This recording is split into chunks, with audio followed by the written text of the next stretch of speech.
Subscribe کریں ہمارے channel کو اور بیل آئیکن کو کلک کریں تاکہ ہماری ہر نئی آنے والی ویڈیوز آپ تک بآسانی پہنچ سکے۔ اعوذ باللہ من الشیطان الرجیم، بسم اللہ الرحمن الرحیم۔ تمام دیکھنے اور سننے والوں کو السلام علیکم ورحمۃ اللہ وبرکاتہ، اور میں آپ سب کو اپنے چینل میں خوش آمدید کہتا ہوں۔ اور آج کی ہماری اس ویڈیو کا عنوان ہے سحری کی اہمیت و فضیلت احادیث کی روشنی میں۔ آئیے جانتے ہیں اس ویڈیو میں۔ بسم اللہ الرحمن الرحیم۔ حضور اکرم صلی اللہ علیہ وآلہ وسلم کا ارشاد ہے کہ خود اللہ تعالی اور اس کے فرشتے سحری کھانے والوں پر رحمت نازل فرماتے ہیں۔ نبی کریم صلی اللہ علیہ وآلہ وسلم کا ارشاد ہے کہ ہمارے اور اہل کتاب یعنی یہود و نصارہ کے روزہ میں سحری کھانے سے فرق ہے۔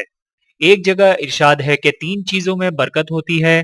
نمبر 1 باجماعت نماز میں، نمبر 2 سرید یعنی گوشت میں پکی ہوئی روٹی میں، نمبر 3 سحری کھانے میں۔ نبی پاک صلی اللہ علیہ وآلہ وسلم کا ارشاد ہے کہ اور کچھ نہ ہو تو ایک چھوارا ہی کھا لے یا ایک گھونٹ پانی پی لے، لیکن سحری ضرور کریں۔ بہت سے لوگ کاہلی کی وجہ سے سحری کی اس عظیم فضیلت، رحمت اور ثواب سے محروم رہ جاتے ہیں۔ اللہ تعالی ہم سب کو اس پر عمل کرنے کی توفیق عطا فرمائے، آمین ثم آمین۔ چینل کو سبسکرائب کریں۔ جزاکم اللہ خیرا کثیرا۔ ویڈیو دیکھنے کا بہت شکریہ۔ مزید ویڈیوز دیکھنے کے لیے ہمارے چینل کو سبسکرائب کریں۔ اگر ویڈیو پسند آئے تو لائک کریں۔ اچھی بات کو دوسروں تک پہنچانا صدقہ جاریہ ہے۔ جزاکم اللہ خیرا کثیرا۔